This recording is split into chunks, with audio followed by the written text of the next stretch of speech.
சிவாய நம. திருச்சிற்றம்பலம். ஞானாசிரியராகவும் ஞான குருவாகவும் எம்மை வழி நடத்தும் நம்பி ஆரூரர் திருவடிகளையும் அண்ணாமலை பெருமான் திருவடிகளையும் மனம் மொழி மெய்களால் வணங்கி மகிழ்கின்றேன். பன்முக நோக்கில் 9ஆம் திருமுறை என்ற இந்த அற்புதமான நிகழ்வுல 9ஆம் திருமுறையில வரக்கூடிய கூற்று பாடல்கள் பத்தின ஒரு குறிப்பை எடுத்துச் சொல்லுவதற்காக முனைவர் சாந்தி கண்ணன் அம்மா அவர்கள் நம்மோடு இணைந்திருக்கின்றார்கள். புதுக்கோட்டை மாவட்டத்தில் உள்ள பிஷப் பாக்கியம் ஆரோக்கியசாமி கல்வியியல் கல்லூரியில அம்மா அவர்கள் பணியாற்றி வருகின்றார்கள். பல பன்னாட்டு கருத்தரங்குகள், தேசிய அளவிலான கருத்தரங்குகள், மாநில அளவிலான கருத்தரங்குகள் என்று தனது படைப்பை தொடர்ந்து செய்து கொண்டு வருகின்றார்கள். 9ஆம் திருமுறையில் அவர்களுக்கு இருக்கிற ஆர்வம் நமக்கு தொடர்ந்து வரக்கூடிய பொழிவுகளில் இருந்தே தெரிந்து வருகின்றது. இந்த நிகழ்வுக்கு அடியனுக்கு முழுவதுமாக ஒத்துழைப்பு கொடுத்து மிகவும் உறுதுணையாக இருக்கின்ற அடியனுடைய சகோதரி என்று சொல்ல வேண்டும். அப்படிப்பட்ட அம்மா அவர்கள்தான் இன்று நம்மோடு கூற்றுப்பாடல்கள் பற்றி சொல்லுவதற்காக நம்மோடு இணைந்திருக்கின்றார்கள். சிவாய நம. திருச்சிற்றம்பலம். சிவமயம் உயிரும் சிவமயம் உலகம் சிவமயம் சிவ சிவமே கடலும் சிவமயம் காற்றும் சிவமயம் வானும் சிவமயம் சிவ சிவமே நீரும் சிவமயம் நெருப்பும் சிவமயம் நிறமும் சிவமயம் சிவ சிவமே. சிவாய நம. திருச்சிற்றம்பலம்.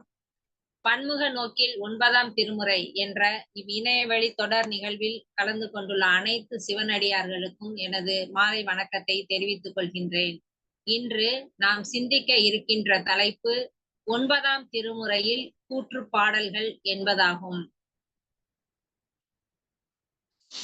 9ஆம் திருமுறை 9 அடியார்களால் பாடப்பட்டது 9ஆம் திருமுறை அப்படிங்கிறத நம்ம ஒவ்வொரு நிகழ்வுலையும் நம்ம பார்த்துட்டே இருக்கோம். அந்த 9ஆம் திருமுறையை பற்றிய செய்திகள் அனைத்தையும் நம்ம ஒவ்வொரு நிகழ்வுலையுமே நம்ம அதை தான் பார்த்துட்டு இருக்கோம். இப்ப இந்த 9ஆம் திருமுறை அப்படின்னு நம்ம எடுத்துக்கும் பொழுது இந்த திருவிசைப்பாவையும் திருப்பல்லாண்டையும் நம்ம என்ன சொல்றோம் அப்படின்னு சொன்னா 9ஆம் திருமுறை அப்படின்னு சொல்றோம். இந்த திருவிசைப்பா அப்படிங்கிறது 28 பதிகங்களையும் திருப்பல்லாண்டு அப்படிங்கிறது ஒரு பதிகத்தையும் கொண்டு பாடப்பட்டுள்ளதுதான் இந்த 9ஆம் திருமுறை. இது திருவிசைப்பா. இந்த திருவிசைப்பாவை திருமாளிகை தேவர், சேந்தனார், கருவூர் தேவர், பூந்துருத்தி நம்பி, காடக நம்பி, கண்டராதித்தர், வேணாட்டடிகள், திருவாளி அமுதனார், புருடோத்தம நம்பி, சேதிராயர் அப்படிங்கிற 9 பேர் பாடியிருக்காங்க. திருப்பல்லாண்டு அப்படிங்கிறது இந்த சேந்தனாரால் பாடப்பட்டது திருப்பல்லாண்டு அப்படின்னு சொல்லலாம். இந்த நூல்ல 14 சிவ தலங்கள் இதுல பாடப்பட்டு இருக்கு. இதுல 6 பண்கள்ல இந்த இசை பாடல்கள்லாம் அமைந்திருக்கு. இதுல அந்த தேவார பாடல்கள்ல காணப்படாத அந்த சாளர பாணி அப்படிங்கிற இந்த பண் இந்த திருவிசைப்பாவில் இடம்பெற்றுள்ளமை அப்படிங்கிறது ஒரு குறிப்பிடத்தக்க செயலாகும். இந்த 9ஆம் திருமுறை 301 பாடல்களை கொண்டுள்ளது.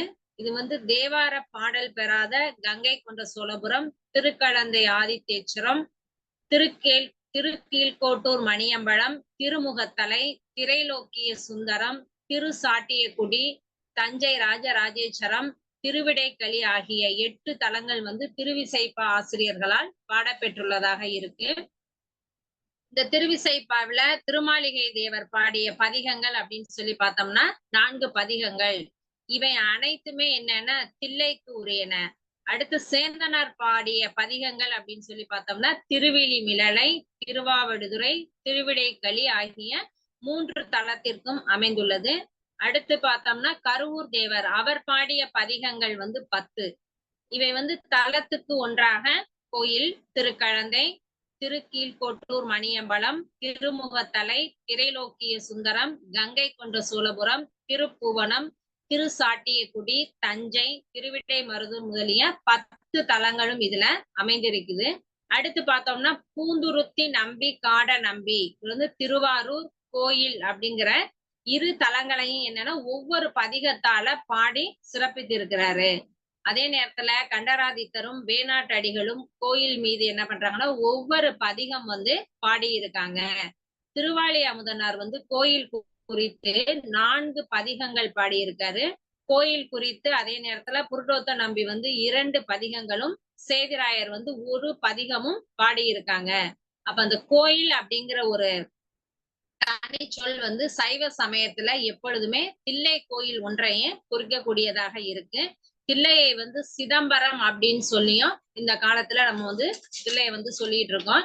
இப்படிப்பட்ட இந்த 9ஆம் திருமுறையில திருவிசைப்பா உணர்த்தக்கூடிய சைவ சீலங்கள் என்னென்ன அப்படின்னு சொல்லி பார்த்தோம்னா, சிவனடியார் அல்லாத ஏனையோரை பார்த்தலும் அவர்களோடு பேசுதலும் கூடாது அப்படிங்கிறத சொல்லுது. திருநீரு தரிப்பது அப்படிங்கிறது நம்முடைய பாவங்களை அழிக்கும். திருநீரு அணிந்தவரை நணுகாதவர் நாய்கள் அப்படின்னு சொல்றாங்க. சைவ தெய்வ நூல் கல்லாதவர பித்தர்கள் அப்படிங்கிறத சொல்றாங்க. அதே நேரத்துல சிவன் திருவருளை அறியாது ஏனையவற்றை அறிவது பயன் இல்லாதது அப்படின்னு சொல்றாங்க. சிவபெருமானையும் சிவ திருத்தலத்தையும் போற்றுவார். திருவடிகளை வந்து என்னவா இந்திரன் முதலான தேவர்களும் வந்து போற்றுவார்கள் அப்படிங்கிறத சொல்றாங்க. சிவன் திருவடி பொன்னடி கமலம் என்பது போல அந்த சிவனடியார்களுடைய திருவடியும் என்ன சொல்றாங்க, பொன்னடி கமலங்களே அப்படிங்கிறத சொல்லியிருக்காங்க.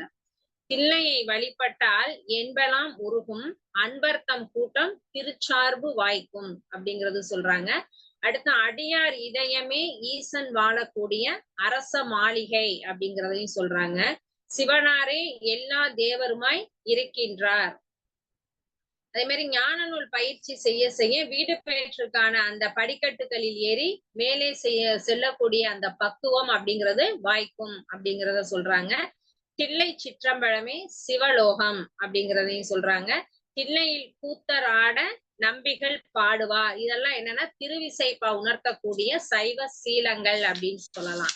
அடுத்தது என்னன்னா இந்த திருப்பல்லாண்டினுடைய சிறப்புகள். அப்ப திருப்பல்லாண்டினுடைய சிறப்புகள் என்ன அப்படின்னு சொல்லி பார்த்தோம் அப்படின்னா, தில்லையில் வந்து என்னவா ஓடாத திருத்தேரை ஓட செய்தது அதனுடைய சிறப்பு. அடுத்தது என்ன அப்படின்னு சொன்னா, என்றுமே அழிவே இல்லாத அந்த முழுமுதற் பொருளாகிய கூத்த பெருமானாருக்கு பல்லாண்டு பாடி அதன் பயனாக அழிவில்லாத பேரின்ப முக்தியை பெற வழி செய்வது, அது ஒரு சிறப்பு. அடுத்தது உருகாத கல் மனத்தார்களையும் வஞ்சகர்களையும் அகல போக்கி பக்தி வளரும் மெய் அன்பர்களை வருக என்பதும் இதனுடைய சிறப்பு. தில்லை வழிபாடு என்பது யாரும் பெறாத அறிவினை தருவது. அந்த மாதிரி பல அடியாரோடும் கூடியே பல்லாண்டு பாட வேண்டும் அப்படிங்கிறதும் இதனுடைய சிறப்பு. அதே நேரத்துல பல்லாண்டு பாடுவதால் மும்மல பிணிப்புகள் அகன்று முதல்வன் பேரருள் வாய்க்கும் அப்படிங்கிறதும் இந்த திருப்பல்லாண்டினுடைய சிறப்புகள். இதெல்லாம் 9ஆம் திருமுறையை பற்றிய செய்திகள். அடுத்தது பார்த்தோம்னா இன்னைக்கு நம்ம சிந்திக்க இருக்கின்ற தலைப்பு வந்து 9ஆம் திருமுறையில் கூற்று பாடல்கள். அப்ப கூற்று அப்படின்னு சொன்னா என்ன அப்படிங்கிறத நம்ம தெரிஞ்சுக்குவோம். அப்ப அந்த அகப்பொருள் மரபுல குறிப்பிடத்தக்க ஒன்றைதான் நம்ம வந்து கூற்று அப்படின்னு சொல்லுவோம். ஏன்னா அந்த அகப்பொருள் இலக்கியங்கள்ல மக்களுடைய ஏதாவது இலக்கியங்கள் வந்து மக்களினுடைய வாழ்க்கையை பிரதிபலிக்கும் கண்ணாடி அப்படின்னு சொல்லுவாங்க. மக்களினுடைய வாழ்க்கை முறைகளை வந்து இலக்கியங்கள் அழகாக எடுத்து எம்புகின்றன. அதை வந்து அகப்பொருள் இலக்கியம், புறப்பொருள் இலக்கியம் அப்படியெல்லாம் நம்ம பிரிப்போம். இப்ப அகம் அப்படின்னு சொன்னா தலைவன் தலைவியினுடைய செயல்பாடுகளை அகம் அப்படின்னு சொல்லுவோம். புறம் அப்படின்னு சொல்லும் பொழுது அந்த மன்னர்களினுடைய வாழ்க்கை முறை, போர் பற்றிய செய்திகள் வந்து புறம் அப்படிங்கறதுல வரும். இப்ப நம்ம வந்து இந்த கூற்று அப்படின்னு சொல்லும் பொழுதே அது எதுல வரும் அப்படின்னா அகம் பற்றிய செய்திகள்ல வரக்கூடியதுதான் கூற்று. அப்ப அந்த அகப்பொருள் இலக்கியங்கள்ல கூற்று நிகழ்த்துவோர்ல முதன்மையானவர் யாரு அப்படின்னு சொல்லி பார்த்தோம்னா தலைவன் தலைவி அப்படின்னு சொல்லலாம்.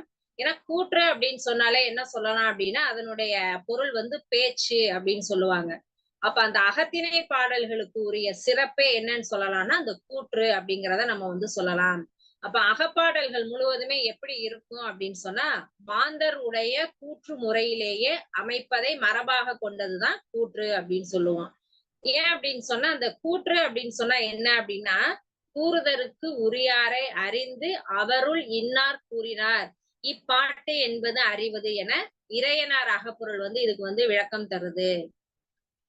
தலைவன் தலைவி தோழி செவிலி முதலியோர் வந்து கூற்று வந்து எந்தெந்த சூழல்களில் எவ்வாறு அமைய வேண்டும் அப்படிங்கிறத களவியல் கற்பியல் பொருளியல் என்ற 3 இயல்கள்ல வந்து தொல்காப்பியம் வந்து நமக்கு விரிவாக கூறுகிறது. இந்த தொல்காப்பியம் என்ன பண்ணுது அப்படின்னு சொன்னா அந்த மாந்தர்களை மட்டும் இல்லாது அக்ரிணை பொருள்களையும் கேட்போராக சுட்டி இருக்கு. இப்ப இறையனார் அகப்பொருளை பொறுத்தவரையும் கேட்போர் அப்படின்னா என்ன அப்படின்னு சொன்னா, இன்னார் கேட்டார் அப்படிங்கறதான் நம்ம என்ன சொல்றாங்கன்னா கேட்போர் அப்படிங்கறத சொல்லியிருக்காங்க. அப்ப இதுல வந்து என்னன்னா, தோழி கூறும் பொழுது தலைமகள் கேக்குறாங்க, தலைமகள் கூறும் பொழுது தோழி கேக்குறாங்க, அதே மாதிரி செவிலித்தாய் கேக்குறாங்க, நற்றாய் கேக்குறாங்க. இப்ப ஒவ்வொருவருமே கூற கூற அடுத்தவங்க கேக்குறத நம்ம என்ன சொல்லலாம் அப்படின்னு சொன்னா கூற்று அப்படிங்கறத நம்ம சொல்லுவோம். ஏன் அப்படின்னா கூற்று அப்படின்னு சொன்னாலே சொல்வதற்கு உரியவரை குறிக்கக்கூடியது அப்படின்னு சொல்றாங்க. அப்ப அகத்திணைய பொறுத்தவரையும் யாரெல்லாம் பேசுறாங்களோ அவங்க எல்லாரையுமே நம்ம என்ன சொல்லலாம் அப்படின்னு சொன்னா கூற்றுக்கு உரியவர்கள் அப்படிங்கிறத நம்ம சொல்லலாம். ஏன் அப்படின்னா அவர்களினுடைய அந்த பேச்சின் வழியாக தான் களவியல், கற்பியல் அப்படிங்கிறவற்றின் அந்த பொருள் எல்லாம் வெளிப்படக்கூடியதாக இருக்கு அப்படிங்கிறத சொல்றாங்க. அதே நேரத்துல களவில் கூற்றாக அமைபவர், கற்பில் கூற்றாக அமைபவர் என கூற்றுக்கு உரியவர்கள் பிரிக்கப்பட்டிருக்காங்க. ஏன் அப்படின்னு சொன்னா களவு வாழ்க்கை, கற்பு வாழ்க்கை அப்படின்னு சொல்லிட்டு வாழ்க்கை முறைகளை 2ஆ பிரிப்பாங்க. களவு அப்படிங்கிறது திருமணத்திற்கு முன்னர் இருக்கக்கூடிய அந்த நிலைய வந்து களவு வாழ்க்கைன்னு சொல்லுவாங்க. கற்பு வாழ்க்கை அப்படின்னு சொன்னா அந்த திருமண வாழ்க்கையை வந்து நமக்கு சொல்றாங்க. அப்ப அந்த களவு காலத்துல யாரெல்லாம் கூற்றுக்கு போவாங்க, கற்பு காலத்துல யாரெல்லாம் கூற்று நிகழ்த்துவாங்க அப்படிங்கறதெல்லாம் சொல்லியிருக்காங்க. ஏன் அப்படின்னா இந்த கூற்றை பற்றி கூறும் பொழுதே எப்படி பிரிக்கிறாங்க அப்படின்னு சொன்னா களவு, கற்பு அப்படிங்கிற 2ன் அடிப்படையில தான் இதை வந்து பிரிச்சிருக்காங்க. இப்ப களவில் கூற்றுக்கு உரியவர்கள் அப்படின்னு சொல்லும் பொழுது அந்த களவு காலத்துல யாரெல்லாம் கூற்று நிகழ்த்துவாங்க அப்படின்னு சொன்னா தலைவன், தலைவி, பார்ப்பான், பாங்கன், செவிலி இவங்க எல்லாருமே என்ன பண்ணுவாங்கன்னா களவில் கூற்று நிகழ்த்தக்கூடியவர்கள் அப்படிங்கிறத சொல்லி இருக்காங்க. அடுத்து பார்த்தோம் அப்படின்னு சொன்னா அந்த கற்பில் கூற்றுக்கு உரியவர்கள் யாருன்னு சொல்லி பார்த்தோம்னா நற்றாய், கண்டோர், பாணன், கூத்தர், விரலி, பரத்தை, அறிவர் இந்த இதுல உள்ள 7 பேரும் அந்த களவு காலத்தில் கூற்றுக்கு உரியவர்கள். இவங்க எல்லாருமே சேர்ந்து என்ன பண்ணுவாங்க அப்படின்னு சொன்னா கற்பில் வந்து கூற்று நிகழ்த்துவதற்கு உரியவர்களாக இவங்க எல்லாம் இருக்காங்க. அப்ப செவிலிக்குரிய கூற்று நிகழக்கூடிய இடம் அப்படின்னு சொல்லி பார்த்தோம்னா தாயோடும் பாங்கி தான் முதலாரோடும் சேயிலை செவிலியும் செப்பும் ஆங்கே அப்படின்னு சொல்றாங்க. அதாவது தலைவி வந்து தலைவனோடு உடன்போக்கு சென்றதை அறிந்த செவிலி வந்து என்ன பண்றாங்க நற்றாய், பாங்கி முதலியோரோடு கூற்று நிகழ்த்துவது அப்படிங்கிறத சொல்லியிருக்காங்க. இதுல வந்து இந்த முதலாரோடும் அப்படின்னு சொல்றாங்கல்ல, அப்ப இதுல வந்து தாயோடும் பாங்கி தான் முதலாரோடும் அப்படின்னு சொல்லும் பொழுது முதலார் அப்படிங்கும் போது யார சொல்றாங்கன்னா நற்றாய், பாங்கி இவங்களை தவிர்த்து அந்தணர், தெய்வம், அயலோர், அறிவர், சிந்தை நோய் அறிவோர், கண்டோர் அப்படின்னு சொல்லி இவங்களை எல்லாம் வந்து சொல்றாங்க. அப்ப இந்த நம்மளுடைய இந்த 9ஆம் திருமுறையில தலைவியானவள் வந்து இறைவன் மீது வைத்துள்ள அளவுக்கு அதிகமான பக்தியை அப்படின்னு சொல்லும்போது இந்த இடத்த நம்ம வந்து பக்தி அப்படின்னா இறைவன் மீது இருக்கக்கூடிய பக்தியை காதலாக சித்தரிக்கிறார்கள். அப்படி அவங்க தானே வெளிப்படுத்த முடியாமல் பிறர் மூலம் வெளிப்படுத்துவதாக பாடல்கள் வந்து காணப்படுகின்றன. அதாவது ஒரு பெண் வந்து தான் நினைத்ததை தானே கூறாமல் யார் மூலமாக செவிலி மூலமாக, தோழி மூலமாக, தாய் மூலமாக இவர்களின் மூலமாக எல்லாம் தெரிவிக்கின்ற இந்த நிகழ்வுள்ள பாடல்களை தான் நம்ம என்ன சொல்றோம் அப்படின்னு சொன்னா கூற்று பாடல்களாக நம்ம சொல்றோம். ஏன் அப்படின்னா ஒரு பெண்ணானவள் இறைவன் மீது அளவுக்கு அதிகமாக பக்தி வைக்கிறாள், அந்த இறைவனையே நினைத்து உருகுகிறாள். அப்படி உருகும் பொழுது அவள் வந்து என்ன பண்ணக்கூடாது முடியலைன்னா அவளுடைய நிலைமையை அவள் நேரடியா எடுத்து சொல்லல. அப்ப அவளுக்கு பதிலா யாரு சொல்றாங்க அப்படின்னு சொன்னா செவிலித்தாயானவள் கூறுகிறாள், நற்றாய் கூறுறாங்க, அவங்களுடைய தோழி கூறுறாங்க. இதெல்லாம் வந்து இந்த மாதிரி இருக்கக்கூடிய இந்த பாடல்களை தான் நம்ம எப்படி எடுத்திருக்கோம் அப்படின்னு சொன்னா கூற்று பாடல்களாக எடுத்திருக்கோம். இனிமேல் நம்மளுடைய அந்த பதிகத்தில் இருக்கக்கூடிய கூற்று பாடல்களை வந்து காணலாம்.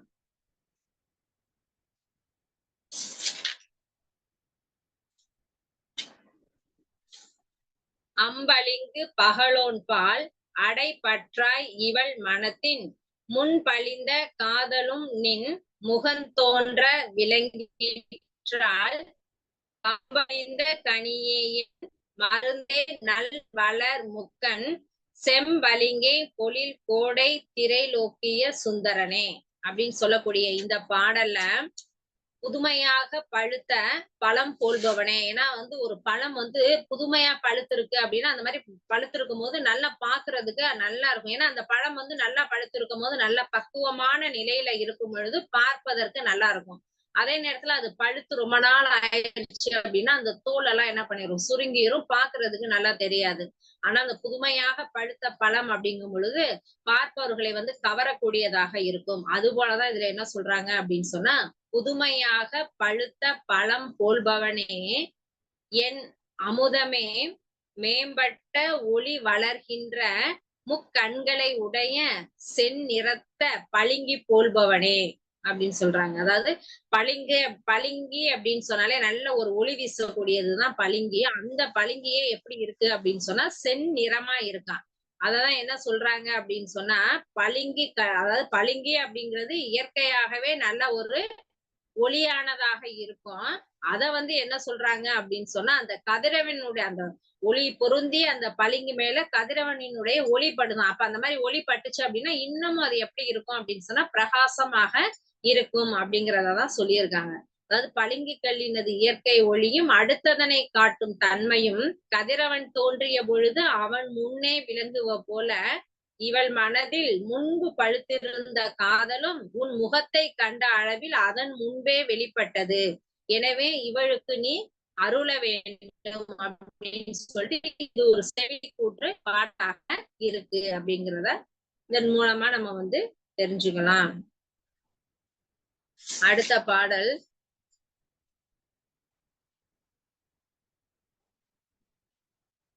தன் சோதி எழுமேனி தபனிய பூஞ்சாய் காட்டாய் உன் சோதி எழில் காண்பான் ஓலிடவும் உரு காட்டாய் துஞ்சாக்கண் இவளுடைய துயர் தீருமாறு உரையாய் செஞ்சாலி வயற்கோடை திரைலோக்கிய சுந்தரனே அப்படின்னு சொல்லி இந்த பாடலும் ஒரு செவிலி கூற்று பாடல் தான்.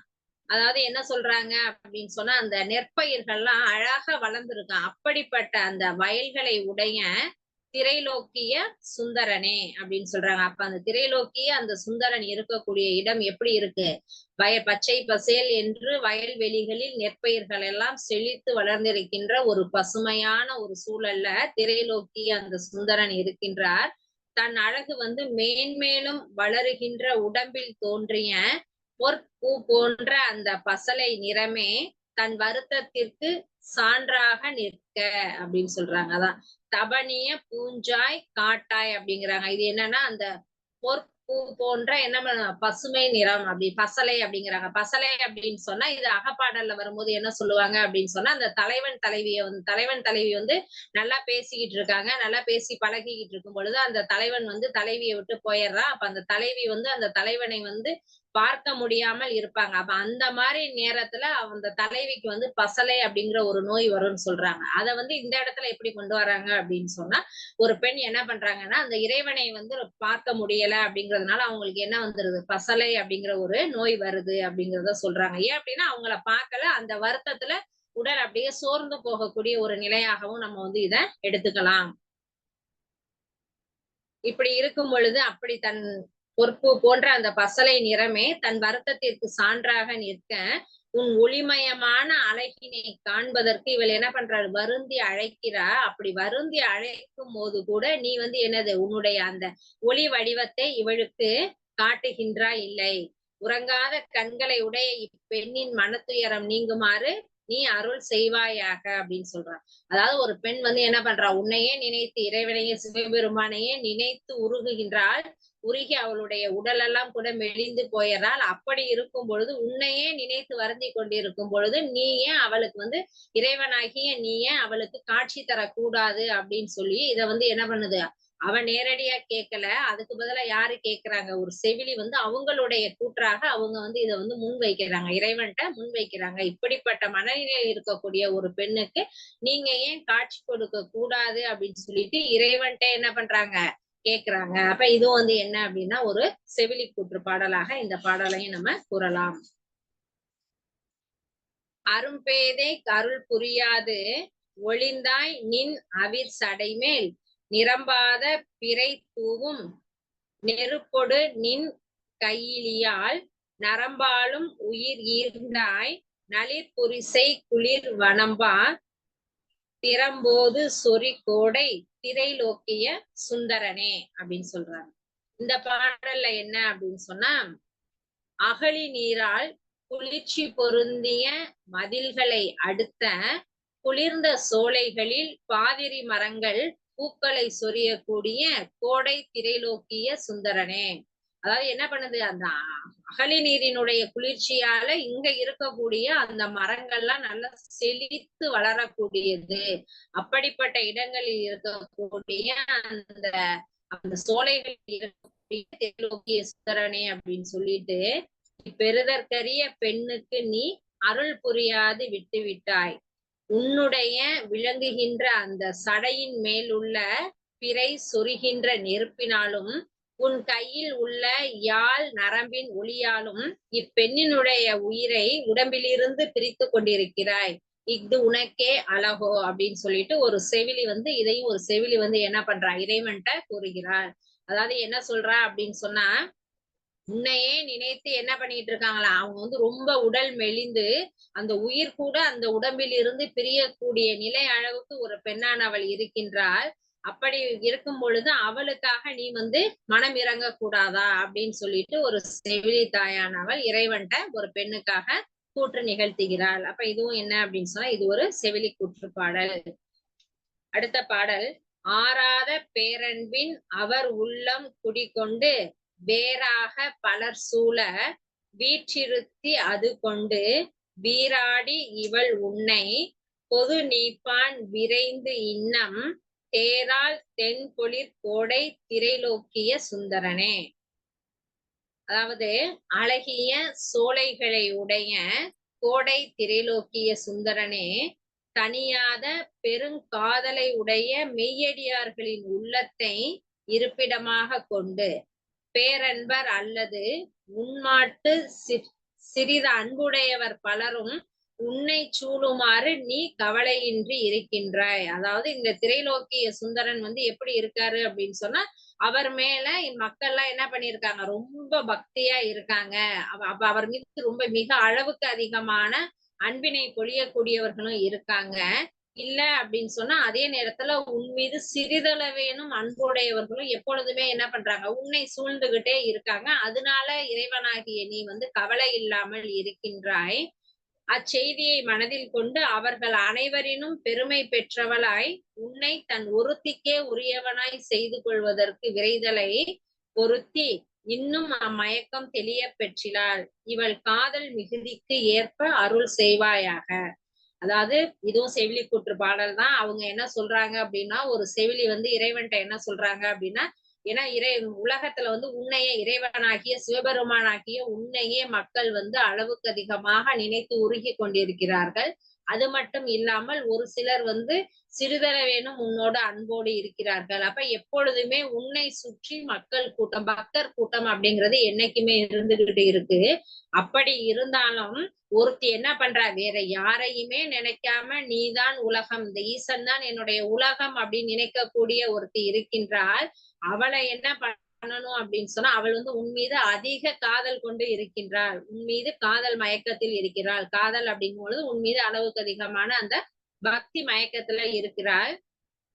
இவளுடைய இந்த காதல் மிகுதிக்கு, இவளுடைய அந்த பக்தி மிகுதிக்கு நீ என்ன செய்ய போற அப்படிங்கிறத ஒரு கூற்றாக செவிலி வந்து ஒரு கூற்றாக இறைவன்ட்ட கேக்குறாங்க. அடுத்த பாடல், சரிந்ததுகில் தளர்ந்த இடை அவிழ்ந்த குழல் இளந்தெரிவை இருந்த பரிசு ஒரு நாள் கண்டு இறங்காய் எம்பெருமானே முறிந்த நடை மடந்தயர்த்தம் முழங்கொழியும் வளங்கொழியும் திருந்து விளவு அணி கோடை திரைலோக்கிய சுந்தரனே.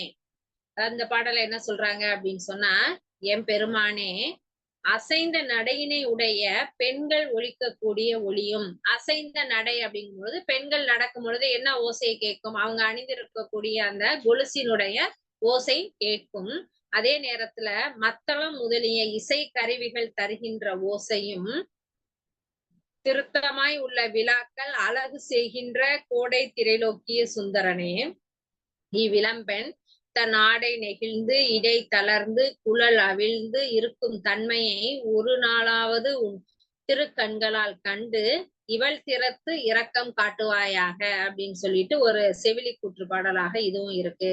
அதாவது ஒரு செவிலி என்ன சொல்றா, நீ வந்து இப்படிப்பட்ட சூழ்நிலையில என்னைக்கா இருந்தாலும் ஒரு பெண்கள் நடந்து போகும் பொழுது அதனால் வரக்கூடிய அந்த ஒலி, மத்தளம் இசை கருவிகளினுடைய ஒலி, விழாக்கள் நடக்கின்றதுனால ஏற்படக்கூடிய அந்த ஓசை, இது எல்லாத்தையுமே நீ வந்து கேட்டுக்கிட்டு இருக்கிற. ஆனா ஒரு இளம்பெண் என்ன பண்றாங்க அப்படின்னு சொன்னா, உன்னையே நினைத்து உருகுறதுனால அவங்களுடைய ஆடையெல்லாம் நெகிழ்கிறது, இடை தளர்ந்து, உடல் மெலிந்து, அவங்களுடைய கூந்தல்லாம் அவிழ்ந்து, உன்னுடைய திருக்கண்கள் அவர்கள் மீது ஒரு நாளாவது படாதா அப்படின்னு சொல்லி அப்படி உன்னையே நினைத்து உருகி கொண்டிருக்கிறாள். அவள் மீது நீ இரக்கம் எப்பொழுது காட்டுவாய் அப்படின்னு சொல்லிட்டு ஒரு செவிலியானவள் இத வந்து இறைவன்ட்ட கேக்குறாங்க. அதனால இதுவும் என்ன அப்படின்னு சொன்னா செவிலி கூற்று பாடலாக இந்த பாடலையும் நம்ம வந்து பார்க்கலாம்.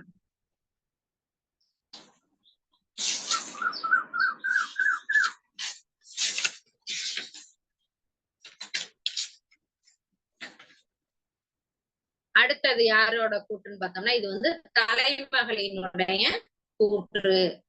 தலைமகள் கூற்று இந்த பாடலை என்ன சொல்றாங்க அப்படின்னு சொல்லி பார்த்தோம்னா, மங்குல் சூழ் போதின் ஒளி வர நிறைந்து வஞ்சகர் நெஞ்சத்து ஒளிப்பார் அங்கலர் சுடராம் அவர் கிளவேனல் அலங்கதிரணையர் வாலியரோ பொங்கெழில் திருநீறு அழி பொசி வனப்பில் புனல் துளும்பு அவிர் சடை மொழுப்பர் எங்களுக்கினியர் இஞ்சி சூழ் தஞ்சை ராஜராஜேஸ்வர இவர்க்கே அப்படின்னு சொல்றாங்க. இது வந்து ஒரு தலைமகள் கூற்றுப்பாடல்.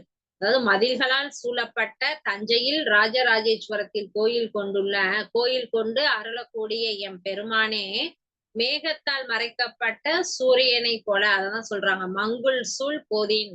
மங்குல் சூழ் போதின் அப்படின்னு சொன்னா மேகத்தால் மறைக்கப்பட்ட அந்த சூரியன் அப்படிங்கிறத சொல்லியிருக்காங்க. அப்ப அந்த மேகத்தால் மறைக்கப்பட்ட சூரியனை போல தாம் எங்கும் நிறைந்திருந்தும் வஞ்சனை உடையவர்கள் உள்ளத்தில் மறைந்தே இருப்பாய். அதாவது நீ வந்து எல்லா இடங்களையும் நிறைந்திருப்பாய், ஆனா எப்படி இருப்ப அப்படின்னு சொன்னா வஞ்சக எண்ணம் இருக்கக்கூடியவர்களினுடைய உள்ளத்துல வந்து அவங்க உள்ளேயே நீ வந்து மறைந்து இருப்பாய். எரிகின்ற விளக்கு போல ஒளி உடையராய் இருக்கின்ற அன்பர்களுக்கு வேநீர் காலத்து ஒளிக்கதிர்களை விரிந்து விளங்குகின்ற சூரியனை போல பேரொளி வீசி நிற்பார். மேம்பட்ட அழகிய உடம்பில் பூசப்பட்ட திருநீறு அழியும்படியாக கசியும் அழகினை உடைய கங்கை நீர் ததும்புகின்ற சடைமுடியை உடைய இவரை வணங்கி வாழ்த்துதற் பொருட்டு அடியேன் வாழ்வேனாக அப்படின்னு சொல்லிட்டு தலைமகள் வந்து இந்த பாடல்ல சொல்லியிருக்காங்க. அது போன பாடல்கள்லாம் செவிலி வந்து எப்படி கூற்று சொன்னாங்க அப்படிங்கிறத பார்த்தோம். அந்த ஒரு இறைவனை நினைத்து தலைவியானவள் எப்படியெல்லாம் வருந்திட்டு இருக்கா, அவளை வந்து நீங்க வந்து கண் திறந்து பார்க்க கூடாதா அப்படின்னு சொல்றத செவிலியின் வாயிலாக கூற்றாக சொன்னாங்க. இந்த பாடல்ல வந்து ஒரு தலைமகள் வந்து என்ன சொல்லியிருக்காங்க அப்படின்னு சொன்னா இறைவன்கிட்ட வந்து கூற்ற வந்து சொல்லியிருக்காங்க. அப்ப இந்த பாடல் என்ன அப்படின்னு சொன்னா தலைமகளினுடைய கூற்று அப்படிங்கிறதான். இப்ப பார்க்க போற பாடலும் என்னன்னா தலைமகள் நிகழ்த்தக்கூடிய கூற்றுதான்.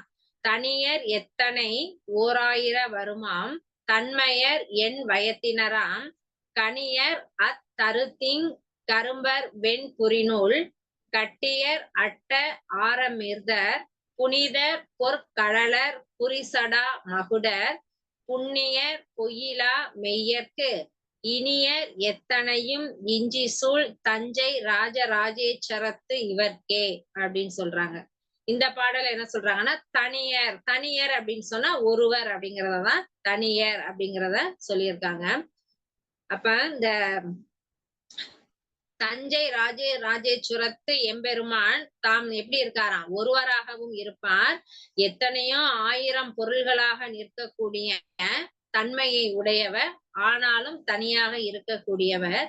அடியேனுக்கு உரியவராகிய அப்பெருமான் என்ன பண்றாராம், பழமும் இனிமையும் தருகின்ற அத்தன்மையை உடைய கரும்பும் போன்றவர் அப்படின்னு சொல்றாங்க. அதாவது மிகவும் ஒரு இனிப்பான தன்மையை உடையவர். இனிப்பான அப்படின்னா பிறருக்கு எப்பொழுதுமே வந்து நல்ல ஒரு தருணங்களை தரக்கூடியவராக இருக்கின்றார். அவர் எப்படி இருக்காரா, வெள்ளிய பூநூலை அணிந்தவர், வெண்மையான அந்த வெண்ணிறமான வெள்ளிய பூநூலை அணிந்தவர், மிக காய்ச்சிய பால் போல இனியவர். அதாவது பால் என்ன அப்படின்னு சொன்னா, நல்ல பாலை வந்து நல்லா காய்ச்சணும் அப்படின்னா, அந்த பால் வந்து என்ன பண்ணும்? பால் சுண்ட சுண்ட தான் அதனுடைய சுவை அப்படிங்கிறது அதிகமா இருக்கும். அததான் இத என்ன சொல்லியிருக்காங்கன்னா, மிக காய்ச்சிய பால் போல இனியவர், அதே நேரத்துல தூயவர், அழகிய வீர கழலை அணிந்தவர், முறுக்கிய சடையை என்னவா மகுடம் போல அணிந்தவர், புண்ணிய வடிவினர், பொய் என்பது இல்லாத மெய்யென்பர்களுக்கு மிக இனியவர். இவரை வணங்கி வாழ்த்துதற் பொருட்டு அடியேன் வாழ்வேனாக. அதாவது இப்படிப்பட்ட இந்த சிவபெருமானை என்ன பண்றாங்களா, இவரை வாழ்த்துதல் பொருட்டு நான் அடியேனாகிய நான் வந்து வாழ்கிறேன் அப்படின்னு சொல்லிட்டு ஒரு தலைமகள் என்ன பண்றாங்க அப்படின்னு சொன்னா இதுல வந்து கூற்று வந்து நிகழ்த்துறாங்க.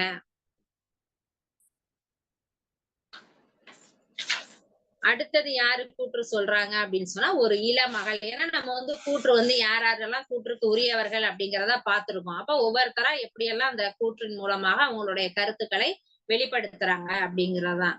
இந்த பாடல்ல சடை கெழு மகுடம் தன்னிலா விரிய வெண்ணிலா விரிதரு தரள குடை நிழல் விடைமேல் கொண்டு உலா போதும் குறிப்பெனோ கோங்கினர் அணைய குடைகெழு நிருபர் முடியொடு முடி தேய்ந்து உக்க செஞ்சுடர் படு குவையோங்கு இடைக்கெழு மாடத்து இஞ்சி சூழ் தஞ்சை ராஜராஜேஸ்வரத்து இவர்க்கே. இந்த பாடல் யாரு அப்படின்னு சொன்னா இளமகள் ஒருத்தியினுடைய கூற்று பாடலா இந்த பாடல் வந்து இருக்கு. இதுல என்ன சொல்றாங்க அப்படின்னு சொன்னா, கோங்கம் அப்படிங்கிற பூங்கொத்துக்களை ஒத்த வெண் குடைகள் பொருந்திய அரசர்களுடைய கிரீடங்கள். அப்ப அரசருடைய கிரீடங்கள் வந்து எப்படி இருக்கு அப்படிங்கறத எப்படி சொல்றாங்க அப்படின்னு சொன்னா, கோங்கம் பூங்கொத்துக்களை ஒத்த அந்த வெண் குடைகள் பொருந்திய அரசர்களுடைய அந்த கிரீடங்கள் எப்படி இருக்கு அப்படின்னு சொன்னா நெருக்கமா இருக்கு. அந்த கிரீடங்கள்ல இருக்கக்கூடிய அந்த மணிகள்லாம் அவ்வளவு நெருக்கமாக இருக்கு. அதுல இருக்கக்கூடிய முத்துக்கள்லாம் நெருக்கம் காரணமாக என்ன பண்ணுதான் ஒன்றோடொன்று அப்படியே உராயுது, ஒன்றோடொன்று உரசி கொள்கிறதுனால அதுல இருந்து என்ன பண்ணுது ஒரு சில மணிகள் வந்து கீழே வந்து தெறித்து விழுகுது. அந்த மாதிரி உராயிறதுனால தெரித்து விடக்கூடிய அந்த செம்மையான ஒளியோடு கிடைக்கக்கூடிய அந்த ரத்தின குவியல்கள்லாம் மிக இருக்கக்கூடிய அந்த வீதிகளில் பொருந்திய மாடங்களை மதில்கள் சூழும் தஞ்சை ராஜராஜேஸ்வரத்து எம்பெருமான். அப்ப அந்த எம்பெருமானை பற்றி சொல்லும் பொழுது என்ன சொல்றாங்க, இவ்வளவு சிறப்பு பொருந்திய அந்த அரசர்கள் அப்படிங்கும் போது அவர் தெய்வத்திற்கு அடுத்தபடியாக உள்ளவர்கள் அரசர்கள். அப்ப அந்த அரசர்களினுடைய கிரீடங்கள்ல எப்படி இருக்கு அப்படின்னு சொன்னா அப்படி ஒரு ரத்தின கற்கள்லாம் இருக்கு. அந்த மாதிரி ரத்தின கற்கள் வந்து ஒளி வீசக்கூடியது. அந்த ரத்தின கற்கள் வந்து என்ன பண்ணுதா ஒன்றோடு ஒன்று உரசுவதனால கீழே விழுகுது. அந்த மாதிரி விழுகும் பொழுது அதுல இருந்து வரக்கூடிய அந்த ஒளி அப்படின்னு சொல்லிட்டு அப்படிப்பட்ட இடத்தில் இருக்கக்கூடிய அந்த எம்பெருமானை ஈசனே சடையிலே பொருந்திய கிரீடம் தெளிந்த நிலா போன்ற ஒளியை பரப்ப வெள்ளிய ஒளியை பரப்ப விரிக்கப்பட்ட முத்துக்குடை நிழலிலே காலை மீது இவர்ந்து திருவுலா வரும் கருத்துத்தான் யாதோ. ஏதாவது எம்பெருமான் வந்து திருவிழா வர்றாங்க, அந்த மாதிரி அந்த வீதி உலா வரும் பொழுது எப்படியெல்லாம் வர்றாங்க அப்படிங்கறதான் என்ன பண்ணிருக்காங்க அப்படின்னு சொன்னா இதுல வந்து சொல்றாங்க என்று சொல்லி எம்பெருமான் வீதி உலா காட்சியில் அவளை கொண்டு காதல் கொண்ட இளமகள் ஒருத்தியினுடைய கூற்று. இத சிவபெருமான் என்ன பண்றாங்கன்னா வீதி உலா வர்றாங்க, வீதி உலா வரும் பொழுது அவங்களுடைய தோற்றம் எப்படி இருக்கு அந்த மாதிரி வரும் பொழுது இறைவன் மீது காதல் கொண்ட ஒரு இளம் பெண் என்ன சொல்றாங்க அப்படின்னு சொன்னா அவருடைய அந்த வரும்பொழுது அவரை வந்து அப்படியே வர்ணிக்கிறாங்க எப்படி எல்லாம் இருக்காரு அப்படிங்கிறத ஒரு இளமகள் வந்து அவங்களுடைய கூற்றாக இந்த பாடல்ல சொல்லியிருக்காங்க.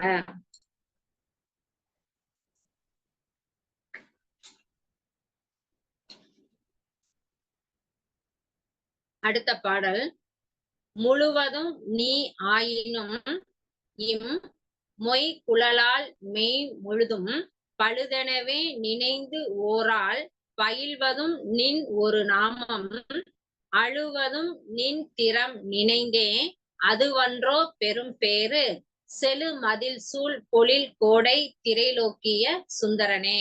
இது வந்து என்ன சொல்றாங்க அப்படின்னு சொன்னா ஒரு தாய் வந்து என்ன பண்றாங்க தன்னுடைய மகளுடைய மனப்பக்குவத்தை சொல்றாங்க. அப்ப இதுவும் என்ன அப்படின்னா, அந்த தாய் வந்து ஒரு தன் மகளினுடைய மனப்பக்குவத்தை அடுத்தவங்கள்ட்ட சொல்றாங்க. அப்ப இது வந்து என்னன்னா, இது ஒரு கூற்றுப்பாடல்.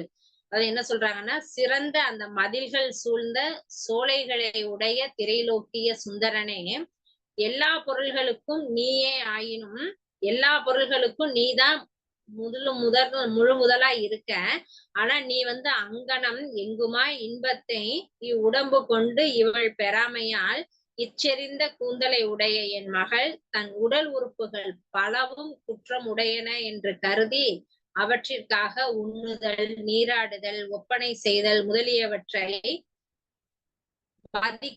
முதலியவற்றை எதையுமே வந்து என்னுடைய மகளானவள் மதிக்க மாட்டேங்கிறா. அவள் பலகாலம் கூறிக்கொண்டிருப்பது உன் திருநாமமே. அவள் கண்ணீர் வடிப்பதும் உன் செயல்களை நினைத்தே ஆகும். நீ உடம்பு கொண்டு பெறும் பேரு அது ஒன்றோ என்று ஒரு தாய் என்ன பண்றான்னா, தன்னுடைய மகளானவள் சிவபெருமானை நினைத்து என்ன பண்றானா, அவளுடைய உடல் உறுப்புகள் அனைத்தையுமே அவள் வந்து எதையுமே கண்டுக்கிறதில்ல. இதையெல்லாம் குற்றம். ஏன்னா அவளுக்கு ஒரே நினைப்பு என்ன அப்படின்னு சொன்னா, சிவபெருமான ஈசனை மட்டும்தான் நினைத்து கொண்டிருக்கிறாள் அப்படின்னு சொல்லிட்டு தன் மகளினுடைய நிலையை என்ன பண்றாங்கன்னா அடுத்தவங்கள்ட்ட சொல்றாங்க. அதாவது என்னுடைய மகளானவள் சிவபெருமானை நினைத்தே உருகி கொண்டே இருக்கிறாள் அப்படின்னு சொல்லிட்டு அடுத்தவங்கள்ட்ட சொல்றாங்க. அப்ப இது என்ன அப்படின்னா, இது வந்து ஒரு தாயினுடைய கூற்றுப்பாடலாக இந்த பாடல் வந்து அமைந்திருக்கிறது.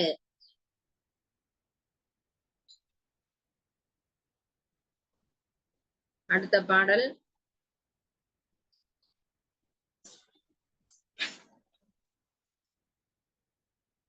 அடுத்த பாடல் என்ன அப்படின்னு சொன்னா, திலக நுதல் உமை நங்கைக்கும் திருவாவடுதுறை நம்பிக்கும் புலக அடியவருக்கு என்னை ஆட்கொடுத்தாண்டு கொண்ட குணக்கடல் அழதொன்று அறிகின்றிலேம் எனும் அணியும் வெந்நீரு அஞ்செழுத்து அழால் வலதொன்று இழல் இதற்கு என் செய்கேன் வயல் தன் சாந்தையர் வேந்தனே அப்படின்னு சொல்றாங்க.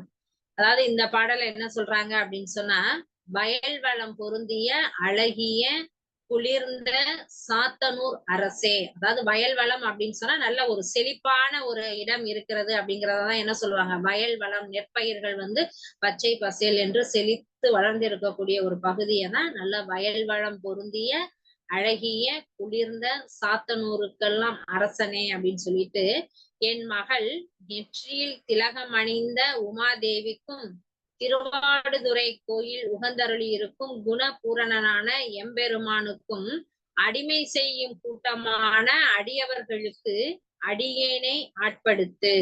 என்னை தனக்கு அடிமையாக கொண்ட குணக்கடலாகிய எம்பெருமானை யான் வேறு ஒரு தெய்வத்தை அறியேன் என்று பலகாலம் கூறுகின்றாள். வெந்நீர் அணிதலும் திரு ஐந்தெழுத்தை ஓதுதலும் அல்லாமல் அவள் வேற்று செயல் எதனையும் செய்கின்றாள் அல்லல். அவளுடைய இந்நிலை மாறி அவள் பழைய நிலைக்கு வருதலுக்கு யான் என்ன செய்வது அப்படின்னு சொல்லிட்டு ஒரு ஈசன்ட்ட இறைவன்ட்ட யாரு கேக்குறாங்க, செவிலி வந்து என்ன பண்றாங்கன்னா முறையிடுறாங்க. அப்ப இது வந்து என்ன பாடல் அப்படின்னு சொன்னா செவிலி கூற்று பாடல் அப்படின்னு சொல்லலாம். அப்ப இதுல என்ன சொல்றாங்க அப்படின்னு சொன்னா, ஏன்னா என்னுடைய மகளுக்கு வந்து வேற எதுவுமே தெரியல. அவ என்ன பண்றா, அவளுக்கு தெரிஞ்சது எல்லாமே என்னது, திருநீரும் திரு ஐந்தெழுத்தும் மட்டும்தான் அவளுடைய வாழ்க்கையில தெரிந்தது. வேற எதுவுமே அவளுக்கு வந்து தெரியல.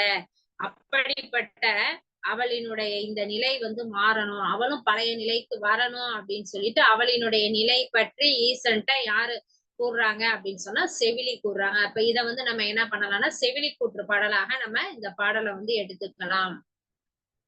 அடுத்த பாடல், வேந்தன் வளைத்தது மேரு வில் அரவு நான் வெங்கனை செங்கன்மால் போந்த மதில் அணி முப்புறம் கொடி ஆட வேத புறவித்தேர் சாந்தை முதல் அயன் சாரதி கதி அருள் என்னும் இத்தையலை ஆந்தன் திருவாடுதுறையான் செய்கை ஆர் அறிகிற்பீரே அப்படின்னு சொல்றாங்க.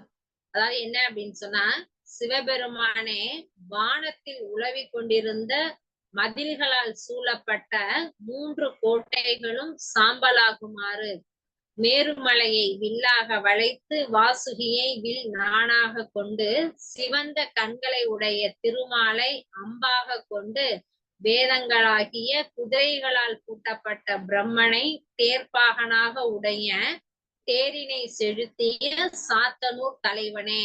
அப்ப அந்த சிவபெருமானை பற்றி சொல்லும் பொழுது இவ்வளவு ஒரு பெருமையோடு இவ்வளவு ஒரு உவமை நயத்தோடு சொல்றாங்க.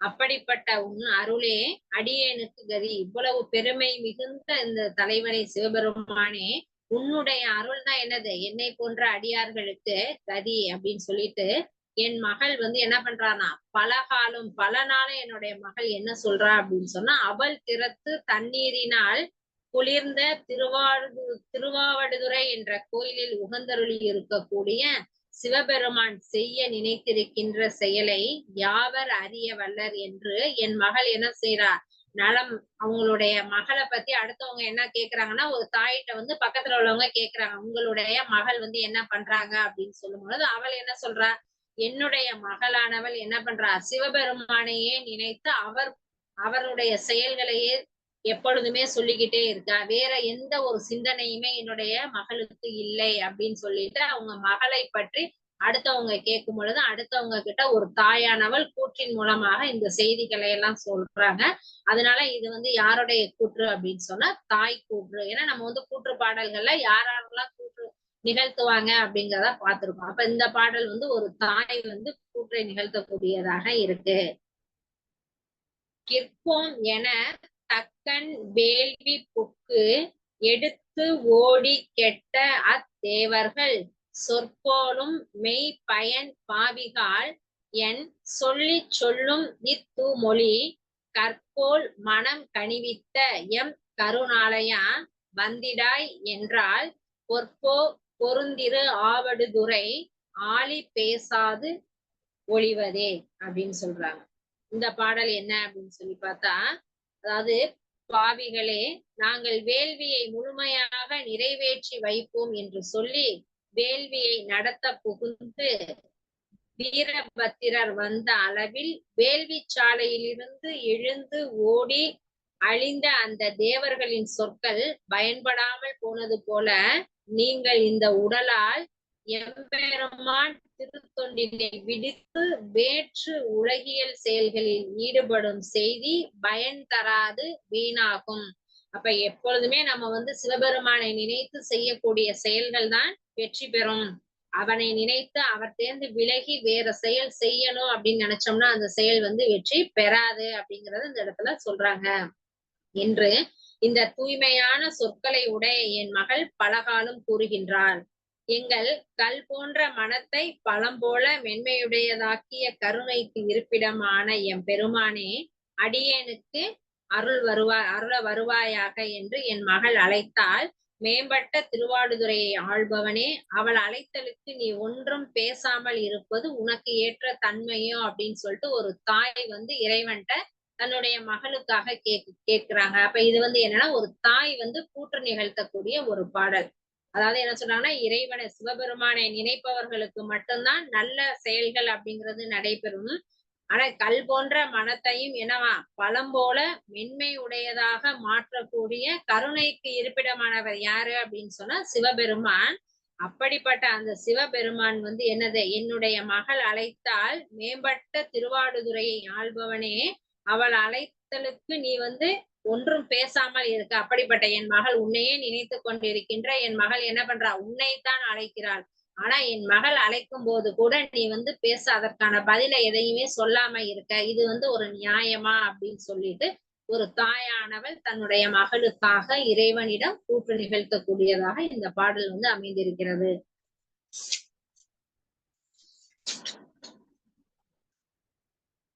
அடுத்த பாடல், தருணேந்து சேகரனே எனும் தடம் பொன்னி தென்கரை சாந்தையூர் பொருநேர்ந்த சிந்தையவர் தொழ புகழ் செல்வ மல்கு பொற்கோயிலுள் அருள் நேர்ந்து அமர் திருவாவடுதுறை ஆண்ட ஆண்டகை அம்மானே, தெருள் நேர்ந்த சித்தம் வலியவா திலக நுதலி திறத்திலே.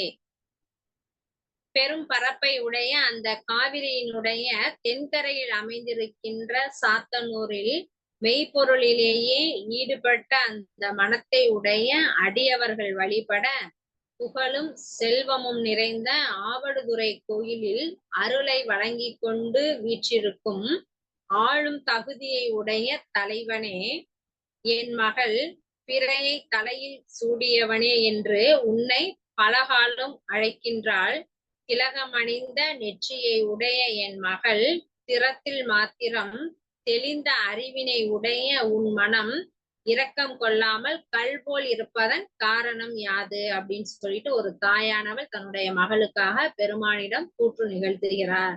அதாவது என்ன சொல்றா, அதாவது உன்னை என்னுடைய மகளானவள் என்ன பண்றா, உன்னைதான் பலகாலம் அழைக்கின்றாள். ஆனால் அந்த திலகமணிந்த நெற்றியை உடைய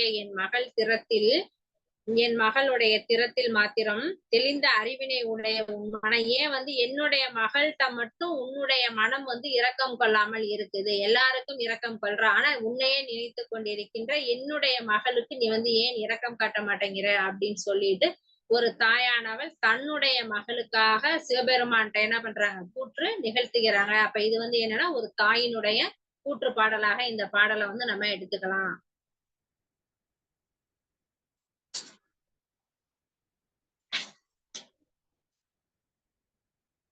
அடுத்த பாடல், பொய்யாத வேதியர் சாந்தை மெய் புகழாளர் ஆயிரம் பூசுர மெய்யே திருப்பணி செய்சீர் மெய்யே திருப்பணி செய் சீர்மிகு காவிரி கரை மேய ஐயா திருவாவடுதுறை அமுதே என்றுன்னை அழைத்தக்கால் மையார் தடங்கன் மடந்தைக்கு ஒன்று அருளாது ஒளிவது மாதிமையே அப்படின்னு சொல்றாங்க. இந்த பாடல என்ன சொல்றாங்கன்னா, என்றும் தான் கூறுவது பொய்த்தல் இல்லாத வேதத்தை ஓதுபவராக சாத்தனூரில் வாழும் உண்மையான புகழாளராய் எண்ணிக்கையில் ஆயிரவராய் உள்ள நில தேவராம் அந்தணர்கள் உள்ளம் ஒன்றி திருத்தொண்டு செய்கின்ற சிறப்பு மிகுகின்ற அந்த காவிரி கரையில் விரும்பி வீற்றிருக்கக்கூடிய தலைவனே, திருவாவடுதுறையில் உகந்தருளி இருக்கும் அமுதமே என்று என் மகள் உன்னை அழைத்தால் மை தீட்டிய பெரிய கண்களை உடைய என் மகளுக்கு நீ ஒரு வார்த்தையும் மறுமாற்றாக கூறாமல் இருப்பது உனக்கு தகுதியோ பெருமையோ அப்படின்னு சொல்லிட்டு ஒரு தாய் என்ன பண்றா, தன்னுடைய மகளுக்காக ஈசன்ட்ட சொல்றா. ஏன்னா அந்த எப்படிப்பட்ட இடத்துல வீற்றிருக்காங்க அப்படின்னு சொல்லிட்டு அந்த ஊரினுடைய சிறப்பை எல்லாம் சொல்லிட்டு என் மகள் உன்னை கூப்பிடுறா. உன்னை அழைக்கும் பொழுது என்னது, நீ அந்த மை தீட்டிய பெரிய கண்கள், அவங்களுடைய மகள் என்ன பண்ணிருக்காங்க, அப்ப அந்த பாடலை சொல்லும் பொழுது அவங்க மகளுடைய நிலைமையும் சொல்றாங்க. அந்த மை தீட்டிய பெரிய கண்களை உடைய என் மகள் என்ன பண்றா அப்படின்னு சொன்னா உன்னை கூப்பிடுறா. அப்படி இருக்கும் பொழுதே நீ அவளுக்கு எந்த ஒரு பதிலுமே சொல்லாம இருக்க. அப்படி சொல்லாம இருக்கிறது இறைவனாகிய உனக்கு தகுதியா, இது உனக்கு பெருமையா அப்படின்னு சொல்லிட்டு தன்னுடைய மகளுக்காக ஒரு தாயானவள் என்ன பண்றா, இறைவன்கிட்டயே என்ன பண்றாங்க அப்படின்னு சொன்னா கூற்றை நிகழ்த்துறாங்க. அப்படி இதுவும் என்ன அப்படின்னா, அப்ப ஒரு தாய் தன்னுடைய மகளுக்காக ஒரு தாய் நிகழ்த்தக்கூடிய கூற்று.